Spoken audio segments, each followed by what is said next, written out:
Student, we are going to start Euclid geometry chapter of class 9th।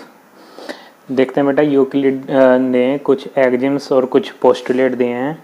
ठीक है, तो देखते हैं एक्जिम्स क्या होते हैं और पोस्टुलेट क्या होते हैं। ठीक है, तो एक्जिम्स जो होते हैं बेटा वो applicable every part of mathematics. Axioms जो होते हैं वो एप्लीकेबल होते हैं मैथमेटिक्स में। ठीक है, और पोस्टुलेट जो होते हैं वो एप्लीकेबल किस में होते हैं, ज्योमेट्री में होते हैं। ठीक है, इसके बाद यूक्लिड के हम एक्जिम्स देखते हैं। Things which are equal to the same thing are equal to one another. Things which are equal to same thing are equal to one another. जैसे बेटा ए जो है बी के इक्वल है। ठीक है, और बी जो है ए जो है किसके इक्वल है, बी के इक्वल है, और ए जो है बेटा वो किसके इक्वल है, सी के इक्वल है। तो बी किसके इक्वल होगा, सी के इक्वल होगा। Things which are equal to the same thing are equal to one another.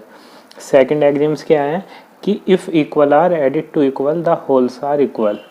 जैसे हमारे पास में एक नंबर है बेटा 2 जो है 2 के इक्वल है। अगर हम यहाँ पे इसमें LHS और RHS में हम दोनों साइड 3 प्लस करें तो 5 इजिकल टू किसके इक्वल होगा, 5 के इक्वल होगा। If equal are added to equal the wholes are equal. Third axioms देखते हैं।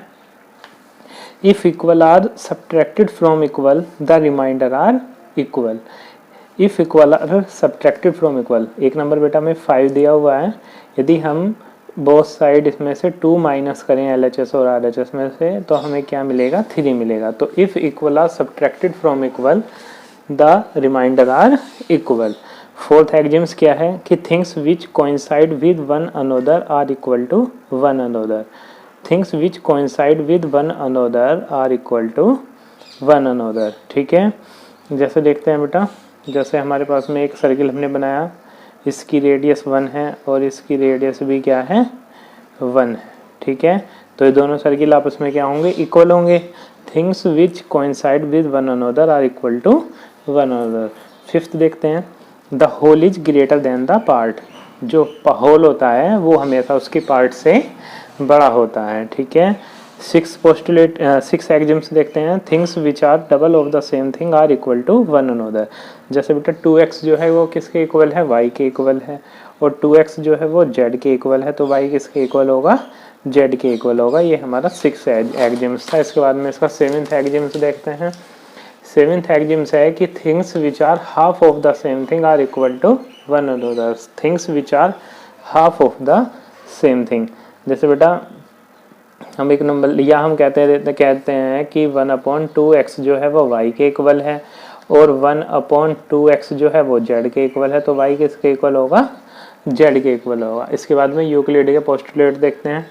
A straight line may be draw from any one point to any other point. A straight line may be draw from any one point to any other point.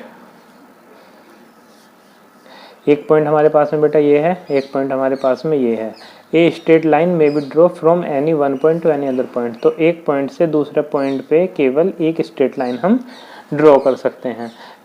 ठीक है, second postulate क्या है कि a terminated line can be produce infinitely. एक terminated line को हम infinitely produce कर सकते हैं। ठीक है,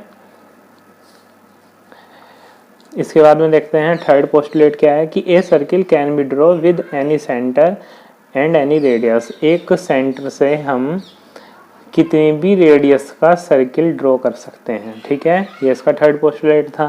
फोर्थ देखते हैं, all right angle are equal to one another. सभी राइट एंगल जो होते हैं वो हमेशा इक्वल होते हैं।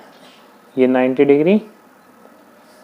ठीक है, सभी राइट एंगल जो होते हैं बेटा हमेशा इक्वल होते हैं। इसके बाद में इसका फिफ्थ पोस्टुलेट देखते हैं।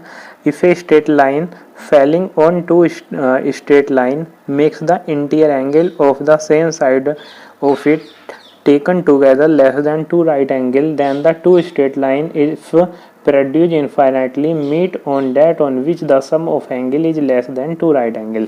ये दो हमें लाइन दी हुई है बेटा। ठीक है, और ये एक हमारी ट्रांसवर्सल लाइन है।